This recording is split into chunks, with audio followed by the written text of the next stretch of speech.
Hello and welcome to episode 33 of Tall Guy Talks Travel with Rick Doherty. Of course, I am your host, Rick Doherty. On today's show, Sarah from Seattle is back to continue our discussion about our Disneyland trip from last month. That vacation was Sarah's first time experiencing Star Wars Galaxy's Edge on either coast, and for both of us, we were visiting Avengers campus at Disney's California Adventure for the first time. We had a reservation at Oga's Cantina at Star Wars Galaxy's Edge. We saw some great shows in Avengers campus. We ate some really good quick service meals in both lands. Of course, we didn't skip the rides that these relatively new lands had to offer. Today, we're going to talk about all of it. Before we get started, just a reminder that I am an authorized Disney vacation planner. On this Disneyland trip, I made all of the arrangements for the hotels and theme park tickets for Sarah. I was able to save her a lot of money and make this an affordable trip for her. My services are always 100% free to you, whether you're going to Disneyland, Walt Disney World, Universal Orlando Resort, Universal Hollywood, or almost anywhere else in the world. Contact me at rick@eartotheretravel.com, rick@eartotheretravel.com, or 727-507-3123, 727-507-3123, and let's get you started on locking down a trip. Just $200 down can get you booked for a Disney vacation in 2022, and you have until 30 days before traveling to pay the entire balance. With all of the uncertainty in the world right now, these are great benefits. Of course, please like, subscribe, and comment to really help the show. You can also follow me on social media to see videos, live streams, blogs, and pictures from and about the theme parks and other travel destinations. I'm currently doing a Halloween and fall-themed giveaway with some really fun items for those of you who really love the spooky season. Head to facebook.com/eartothererick, twitter.com/rick_ear, Instagram.com/rickear2 there, and twitter.com/tgttpodcast for all of that. Right now, let's welcome Sarah from Seattle back to the show. Sarah, how are you doing today? I'm doing very well. How are you doing? Excellent. All right, let's get back to Disneyland Resort and talk about two new lands that you experienced for the first time as a Disney fan. I know you were looking forward to both of these, and I want to hear your first impressions. We're going to start at Disneyland Park with Star Wars Galaxy's Edge. A lot of our listeners have probably been experiencing this land for maybe even 2 years now. Sometimes we forget those first feelings of awe that we got when we walked into Galaxy's Edge for the first time. I was lucky enough that first day of our Disneyland vacation to have the opportunity to walk into Galaxy's Edge with you as you were experiencing it for the first time. Tell me those thoughts. Oh man, there were so many emotions going. So when we first started going through and we were going through the forest area where everything's starting to shift. And one thing that was really cool is Rick did kind of tell me what was going on. So I don't know what the heck was going on. I was just so excited. So Sarah was recording on her phone. She started recording video, and she didn't tell me she was going to do this. Obviously, it was fine. But I didn't know if she wanted to preserve this video forever and I wasn't supposed to be talking. So at one point, I just kind of pulled my mask down. We were distant from everybody else. And I just mouthed like, "Do you want me to tell you what's happening?" And Yes. she's like, "Yes, please." I'm like, "Okay." If you're familiar with the current layout of Disneyland, we walked in through Critter Country by the Hungry Bear restaurant and entered into the Resistance Forest right by where Rise of the Resistance is located. So take it away from there. So thankfully Rick was narrating my way through, so I knew where I was. And it was it was exciting, the sounds and everything. It was like I could feel the buildup. I was super excited. I was recording it because I really wanted to remember this first time going in. And then every time we hit a new section, it was just more and more exciting. And then finally, when we hit that final curve, when you see the Millennium Falcon and you see the spires, you see everything, it was just like this huge rush of emotion. And on the video, I'm just like, oh my God.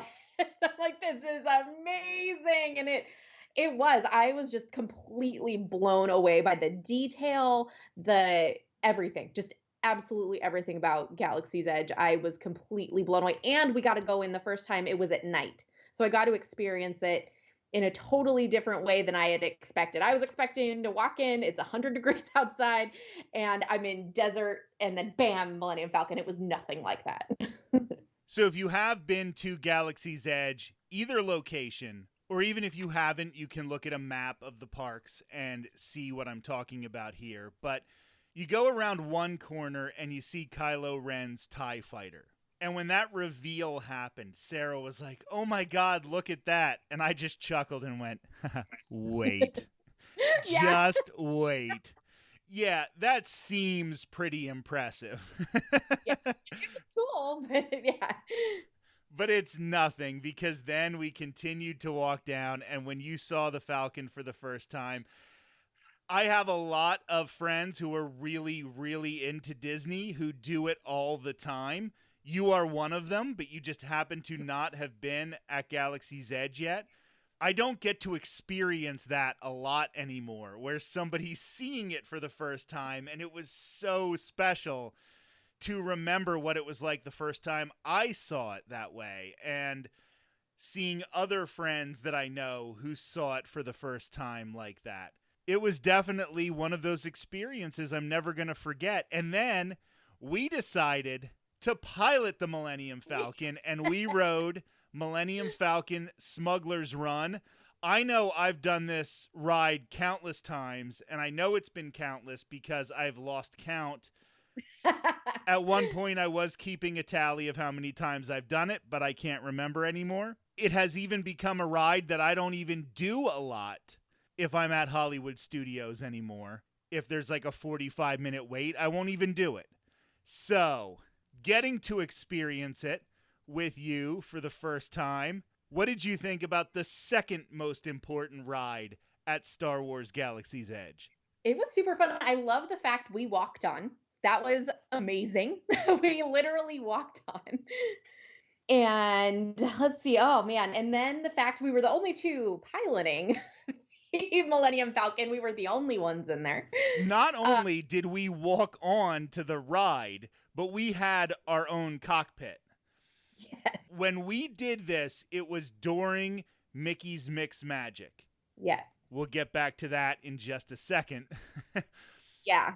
So everybody was on Main Street USA waiting for the fireworks. We were one of maybe 6 people in the queue. Mm-hmm.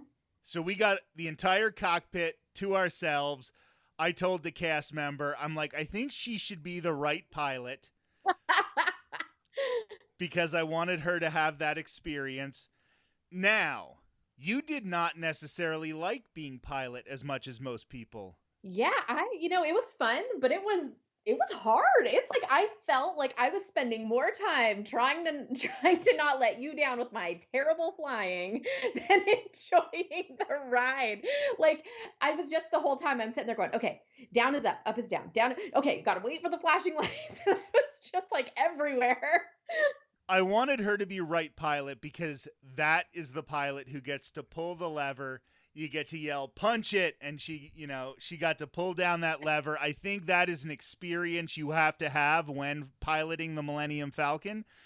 But when we did it later in the week, you asked to be a gunner. You asked to not be a pilot. I did, and I loved being a gunner. That was so fun. And the woman who was with us riding it, who was the other gunner, had never been a gunner either. So I think we did a pretty good job. So, Sarah, here's my next question. Your husband is a gamer. Do you think the first time I get to go to Galaxy's Edge with him, he will be my fellow pilot? Do you think he'll be able to handle this? Oh, most definitely. I think he would be more than happy to be a pilot. And I will be the gunner yet again because I love it. But no, I think he would definitely enjoy being a gunner. Or not a gunner, sorry, a pilot. So then, stepping off the Millennium Falcon, we had one of those moments that you didn't even plan. We didn't even think of it happening. And something I haven't really gotten to experience because I only experienced Walt Disney World's version before our Disneyland trip this time. And that was fireworks over Batu. Oh, How cool was this? it was so amazing. It was like, why is everyone stopping in this weird little yellow square? And then boom, and right over the Millennium Falcon, right over the spires. Oh, it was so cool. So cool. I have already posted the video on my Twitter, twitter.com/Rick_ear. Now that this episode is live on the internet, I will post on my Facebook page that video, facebook.com/ear to there Rick. It's about 30 seconds, 40 seconds of video of the fireworks over the Millennium Falcon, and we weren't expecting it. We just came off the ride, and there it was, and it was so good. Absolutely loved that experience. Can't replicate it. No, not at all. It was amazing. And then eventually, on Tuesday and Wednesday of our trip, you were able to ride the premier ride in Star Wars Galaxy's Edge. You need boarding groups. I was 5 for 5 getting us boarding groups. Now, you were only there for 3 of those days when I could try to get them for you. I got them for you all 3 days, but then the ride went down on the last Thursday, and you were not able to make it back in time and ride it that third time. But you did get 2 rides on Rise of the Resistance. We're not going to spoil it for people, but I do think people know generally some of the things to expect from the ride. So just tell me. It's one of those things. I love seeing people ride this for the first time, and I got to experience that with you. So yeah. So the first thing, I am so grateful for Rick and Courtney. And Courtney walked me through what was happening because I was so in awe. I'm just standing there like a fish with my mouth open, staring at all the detail and the amazing journey you have from the beginning to end of Rise of Resistance. So Courtney was kind enough to walk me through what was going on. But it literally is, I did not realize how immersive it is, how it's fun. It was one of the, like everyone says, it's one of the greatest like rides I have ever been on. It's not a roller coaster. It doesn't flip me upside down, but you know what? It was literally one of the greatest rides that I've ever ridden. I think another thing that I want to stress about the difference between the Disneyland version of Rise of the Resistance and the Walt Disney World version, obviously the rides are carbon copies of each other. There are a couple differences in the land in general, but the ride, with the exception of the queue, there are no differences that I've noticed between Walt Disney World and Disneyland. However, there's a lot of interaction with cast members who are playing members of the First Order. And the one thing Disneyland has going for it is there are a lot of actors looking for work in Southern California. I am not putting down a single cast member at Walt Disney World. I love all cast members. There was just an extra level of immersion almost every time we rode this at Disneyland. And I think one of the times that showed most was when the ride broke down while we were on it. Yes, the first time I went on it. So you got the real Rise of the Resistance experience. But it gave us a really cool experience after that. So the cast member comes in and he says, "You're being taken hostage by the First Order." And then he's like, "We are having some technical issues." And then he just stopped and he goes, "Yes, that means the ride has broken down." And he's like, "But here's what we're going to do. We're going to give you a fast pass to come back at any point today you want to ride it. And everybody knows about this room already. There's the room with the stormtroopers in it." And the cast member said, "Here's what we're going to do for you. Take as much time as you need. Take as many pictures as you want. Walk around, take pictures, video, do whatever you have to do, and then go down this hallway and we'll hook you up with your fast pass." That was really, really cool. They didn't have to do that for us, but they did, and we definitely took advantage of the pictures. I tell everyone that I've talked to about this ride since I've been home that I am really thankful that the ride broke down my first time, because I am so glad that we got to stop and hang out and look at that room and really get to see it. Because all the other times we went through, you could stop super quick and take a really fast picture, but we got to like spend like a few minutes in there and just like walk around. And oh, it was so cool. And it really made the experience, even though, yeah, it was a bummer I didn't get a ride right away, but made it that much better. Disney executives. Yes, it was cool in this instance that it broke down, but don't take that as some sort of new immersive experience. Like, Don't do that. kudos to the cast members for letting us do that, because I'm sure they're frustrated when the ride goes down and they have to tell everybody. And it was really cool that they set aside their emotions and were like, let's give these people something special since they're here. Speaking of something special, we secured reservations for Oga's Cantina. Now, Yes. it is not easy to get reservations at Oga's Cantina at Disneyland or at Walt Disney World. Oddly enough, I was lucky enough to go on Friday in Walt Disney World and Wednesday in Disneyland, but that was just completely the luck of my friends being obsessive compulsive when they are trying to acquire dining reservations. Thank you, Jillian, for the Friday one. So, this is going to be a place where we initially had an issue, and we will talk about those things whenever there is an issue. It's not all pixie dust at Disneyland or Walt Disney World. They were letting way, way too many people into Oga's Cantina when we first got there. It was ridiculous. I mean, people were 3 deep at the bar, and they were placed 3 deep, being warned, hey, just so you know, there's going to be people in front of you, but those are their seats. So you're going to need to reach through. And I'm like, oh, no, this is completely unacceptable. In the previous episode about Disneyland, I talked with Sarah about her concerns on the health aspects and how Disneyland handled everything. And Disneyland handled things on a pandemic level 99% perfectly. And that 1% was Oga's Cantina. Yes. Initially. But here's what happened. And this is where I'm going to give them a ton of credit. When they put us at a table, we were crammed next to people. And I walked out and I'm like, yeah, I know how Sarah feels about this. I know Courtney's vibe about the pandemic as well.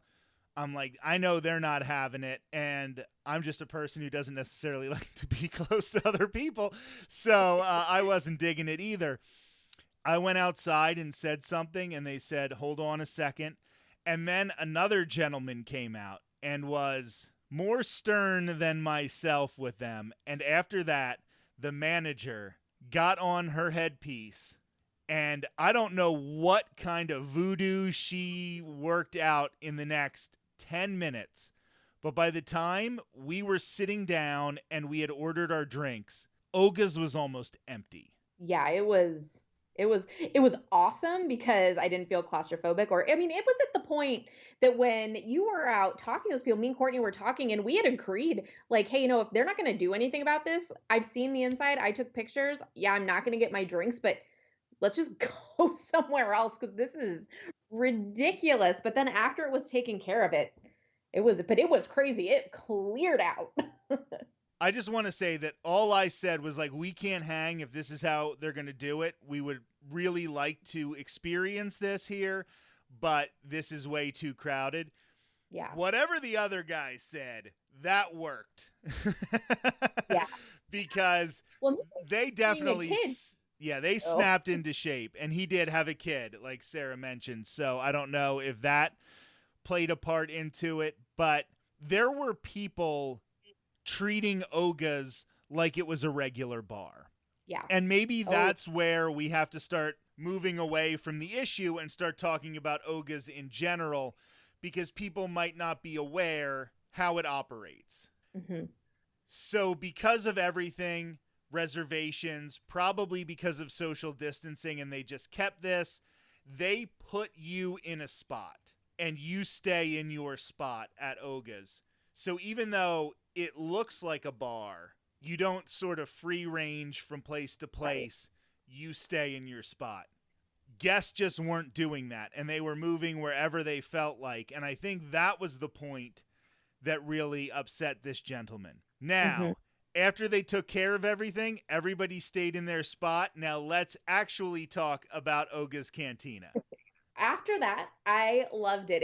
The ambiance is awesome. There's so much fun stuff to look at. The drinks were really good. I don't know if you'd call her a waitress or a bartender, but she was awesome. And yeah, the whole thing was really fun. So all three of us got 2 drinks apiece, which is the maximum. You aren't allowed to get any more than that, and you have a 45-minute limit to be there. What were your 2 drinks, Sarah? So I got the Outer Rim and the Bloody Rancor, which are very different drinks. The Outer Rim was like a kind of fruit like liquors and things like that. It had this weird fruit puree on the top that was a little interesting. The drink itself was really good, really tasty, very fruity. The stuff on the top, it was okay. I really liked the Bloody Rancor though. If you're a fan of Bloody Marys, it is very much like a pretty spicy Bloody Mary, and it came with a little bone on the top that was made out of like a lime meringue. So both of those, I was very pleased, but I was more pleased with my second drink. And I had gotten the Black Spire Brew, which is cold brew Joffrey's coffee, honey, falernum, passion fruit, and citrus. I had gotten this just the previous Friday at Oga's at Walt Disney World and liked it so much I got it again. It's really refreshing. You hear coffee and some of these other flavors and you think, boy, that sounds weird, but they really go together well, and it is a really refreshing drink. I also got the Mugan tea, which is Cold Peak unsweetened tea, chocolate milk, vanilla, and cinnamon, topped with vanilla whipped cream, cinnamon, and sugar-dusted cereal. Both of my drinks were non-alcoholic because I do not drink alcohol, and this Mugan tea was awesome. Just really, really good. You don't really taste the tea. It was more like a milky vanilla whipped cream kind of drink. Really good. And the atmosphere is great.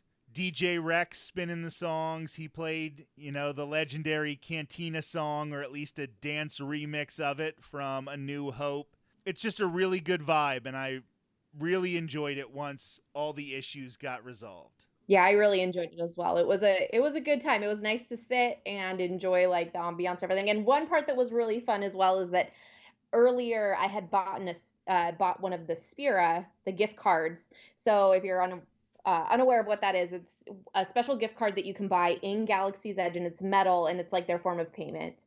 And so I used that to pay for my stuff as well, which is kind of fun and added to the whole thing of Oga's Canteen. It was really great. I actually have a picture of all 6 of our drinks on the table, just with that coin right there in the middle of all 6 of them. Like, that was how we were going to pay for all of them, which was really cool. Although, fun fact, the gift card would not have paid for all 6 of our drinks. No, it wouldn't have, but but it was still fun to think it would. And we're just going to go over this very, very quickly before we move on to Avengers Campus. But we also got Ronto wraps at Ronto Roasters. I got the vegetarian one, which is different than the plant-based one at Walt Disney World. Both of them happen to be awesome. I would definitely recommend both of them. But what did you think of your first Ronto wrap? I thought it was really good. It was not what I was expecting. I've heard a lot about these Ronto wraps, and people are like obsessed with them. And I was like, okay, are they? I've reached out to everybody on Twitter and was kind of like, hey, you guys think it's worth it? And everyone's like, yes. And yeah, it was. I was not expecting there to was like turkey or chicken inside of it, and then the slaw that's on it, it just makes the whole thing. They were amazing. I did want to go back and try the vegetarian one because you liked it so much. I didn't get a chance to, so definitely next time. But it was. Oh no, Sarah! I think we're gonna have to go back to Disneyland. Yes. Oh no, we have to go back to Disneyland. Darn. I'll start looking into flights. Anyway, overall first experience with Star Wars Galaxy's Edge. Your overall first opinions. I thought it was amazing. It was really a really cool experience, and I am so excited to share that experience with my family when we go back.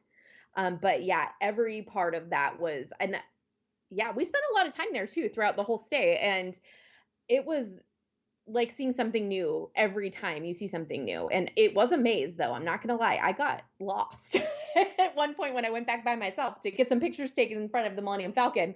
And I was like, I don't know where I'm at, but it was amazing. It was wonderful. And I cannot wait to go back. And then across the Esplanade in Disney's California Adventure, a land that all three of us were experiencing for the first time, Avengers Campus. Yeah. And I will tell everybody, honestly, I'm not a big Marvel person. I haven't seen all of the Marvel Cinematic Universe, and that's just not necessarily my jam. Sarah is way more into the Marvel movies, so I think that gave us a nice viewpoint to say, this is how somebody who really, really loves the movies will feel about the land, and how does it appeal to people who aren't really big into the movies. Our first experience here was actually just running to get into line for Web Slingers because our boarding group had been called, and we got a boarding group for Web Slingers every time we tried to get one. It was not hard. It's not like trying to get a boarding group for Rise of the Resistance in Walt Disney World. We got it each and every time. So that was good. So since that is where we started, let's start there. And what did you think of Spider-Man Web Slingers? It was fun. It was definitely a long wait when we talked about in a previous episode about the wait times. I'm pretty sure that is the one that we waited the longest for in the queue the first time we rode it. But it's definitely fun. It's a workout. The theming is really fun. You get to see a lot of like Peter Parker, and you get to see all these other kids that are part of this group. And there's a lot of cute hidden things once you get through the outside queue. So if you're a big Spider-Man fan, the newer Spider-Man movies, definitely take the time in there while you're standing waiting to enter the next room to look at those little details, because you'll find some really fun stuff. But yeah, the ride itself I thought it was pretty cute. It was fun. And we're definitely not going to do any spoilers, just like with Rise of the Resistance earlier. But I will say it's sort of in the vein of Toy Story Midway Mania. Yes. Yeah, definitely. And you're definitely going to get competitive unless you're in the vehicle with Sarah, who for some reason I'm the best. is like the LeBron James of Spider-Man Web Slingers, and just has this natural ability, and just sat down that first time and was racking up points like crazy. It was so fun, but oh man, when I got off, I thought my arms were going to fall off. Courtney only did it once because it was such a workout, and she was like, I don't feel like doing that that much work on my vacation. And I don't blame her. It definitely is a little bit of a workout if you're really, really competitive. I think it's fun. I think a lot of people are talking down about this ride on the internet because it is not supposed to be the main ride for the land. It was kind of like when Star Wars Galaxy's Edge opened with just Millennium Falcon Smuggler's Run before Rise of the Resistance was ready, where you're getting that secondary ride first before they open the Wakanda ride, which we believe is coming at some point in the future. That's going to be a game changer, but it's not there yet. When you consider that ride is coming, and that there's also Guardians of the Galaxy Mission Breakout, which has been in DCA for a long time, Avengers Campus is pretty great. This Spider-Man ride is the third ride in the land. For a number 3 ride, it's pretty doggone good. And whenever you have an iconic character like Spider-Man and you can bring that into a theme park, East Coasters, you know how great the Spider-Man ride at Universal's Islands of Adventure is, and how crucial it is to that theme park, even with all the Harry Potter stuff and with Velocicoaster. Having an iconic character like Spider-Man really makes your theme park feel big. What did you think of the shows? We actually got a chance to check out 3 very different shows in Avengers Campus throughout our trip. Yeah, I really enjoyed the shows. And the fact that the first one we saw, which was the one with the Wakanda warriors, we didn't even know that it was happening. It just all of a sudden people just kind of stopped and they started marching out and doing their thing. And it was so cool. And one thing, the space there is very limited. It is, if you've been to a Bugs Land, you know, it's not big. So the areas they have the shows are not very big to stand and watch. The biggest one is in front of the big building that I'm assuming is where eventually the Wakanda ride is going to go. So there's more space there. But yeah, they were fun. They were very immersive. The Wakanda show really, like, it was definitely audience participation, and it was everyone. They of course do what they do with Disney does, and they're like, kids come forward, and which was so fun to watch. It was really great to see the different characters interacting with these kids. They were all very different. It was cool seeing them doing their jobs because they work here. That's like what Marvel, like what Avengers Campus is. They're working, and so you're seeing them just hanging out and around and doing their job. And yeah, it was just super cool. You mentioned them bringing kids up to the forefront. So why don't you talk about when that Wakanda show was finished and they were walking back into the main building Yeah. and you had one of those heart melt moments. Oh my gosh, it was the cutest thing ever. So there was a little boy. He couldn't have been more than like 3, maybe 4. And he was with his mom and he did the whole Wakanda, like the arms crossed over your chest. And I cannot remember her name, but the woman who is like the main warrior stops and she gets down on her knee in front of this little boy and she does it with him. And oh my gosh, it was amazing. And they have this little moment, and Rick and I were just standing right next to them during all of this. And it was one of the coolest things I've ever seen. And then when she's done, you know, she gets up and then they do their thing back into, but it was, yeah, it was amazing. Spoiler alert, there may be video. That's right. That's right. And it's really good video, too, because I don't actually get the kid's face, which I wouldn't want to show, but you can still see what's going on in the situation. So look forward to seeing that on the YouTube and all the social media pages sometime in the near future. So then the 2 other shows, one was an impromptu Black Widow and Black Panther. Yes. Yeah.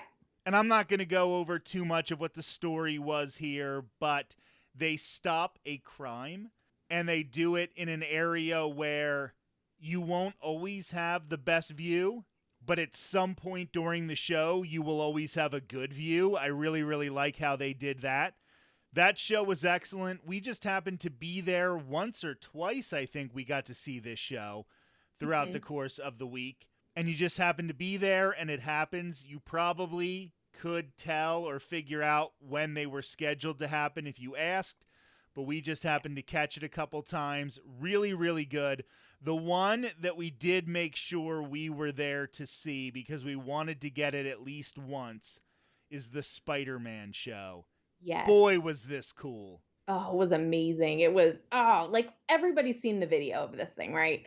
It is totally different when you are watching it in person. You are in a tiny space, you are really close, and it is so cool. You get to see real Spider-Man. You get to see cool flying animatronic Spider-Man, and we got to see it when it like was in full form because I know I've seen videos where it doesn't quite do what it's supposed to.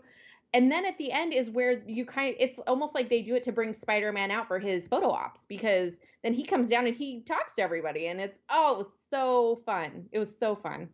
And we did this at 12:15 because we wanted to get our boarding groups for Rise of the Resistance that would go live at 12 o'clock for the second section of boarding groups.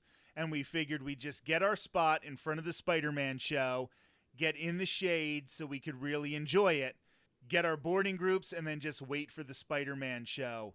That was a good 25 minutes of time going from getting a boarding group to seeing this show and then having the pseudo meet and greet with Spider-Man. Love it. Bravo. Excellent, excellent addition to Avengers Campus. When Sarah says it's a small land, She is 100% correct. It is a very, very small theme park land. However, they pack it full of stuff because we haven't even done our dining review for Pym Test Kitchen, which we will talk about more in depth sometime down the road. We will do a literal dining review of this establishment, whether it's with Sarah or maybe I'll do one with Courtney. Just first impressions, what did you think about Pym Test Kitchen? It was pretty good. It definitely is a quick service. So don't go in expecting you're going to have the same quality of food as if you were at a sit-down restaurant. I think a lot of people, because we saw the pictures of the really cool food and it is served in real, like on real plates and things, are thinking it's going to be a lot more high end than it is. So don't go in thinking you're going to get this like 4-star chef meal. But overall, it was pretty good. I mean, the things that I ate were delicious. There are definitely things that could be improved upon, but it overall was a good seating. On the other hand, that was not a great experience. It was a lot of people and it's just a mess to try and find seating. But once you do, it's awesome. Yes, and like I said, there will be full dining reviews from Pym Test Kitchen in future episodes. But don't be like our friend Sean, who we met at DCA that day, who just complains about everything and was expecting it to be better than he thought it was. Because I think when you talk about a quick service location, it's not Satuli Canteen in Disney's Animal Kingdom at Walt Disney World. But after that, I can't think of a better quick service location in any Disney park in the U.S. Yeah, the theming's great. Like Rick said, we'll talk about it more in another episode, but it is a really fun experience. And then just very quickly, because it is technically part of the land, even though it's been there for a while, Guardians of the Galaxy Mission Breakout. That is one of my favorite rides. I love it. And Sean, who we just mentioned, when we were there, luckily, because Rick and Courtney don't really do the drop rides, which, totally fine. I rode with him and his wife and their nephew, and it was a blast. And the way they've incorporated how to get over there, it really ties it into the Avengers campus. I was a little worried it was going to be kind of weird because of where it's located, but they made it work really well. Absolutely, Sarah. I had more notes, but like often happens when the two of us start talking Disney, I think we've gone long enough for the people, and they got themselves a full episode today. Thank you so much for joining us once again. Your insights into Disney are always much appreciated. Thank you. I love being here. I'm glad we finally get to talk about our vacation. I always love having Sarah on the show. Please like, subscribe, and comment. Don't forget that you can get a free, no-obligation quote on your next vacation by emailing me at rick@eartotheirtravel.com or calling 727-507-3123. Head to the social media pages for photos, videos, live streams, and blogs from and about the parks.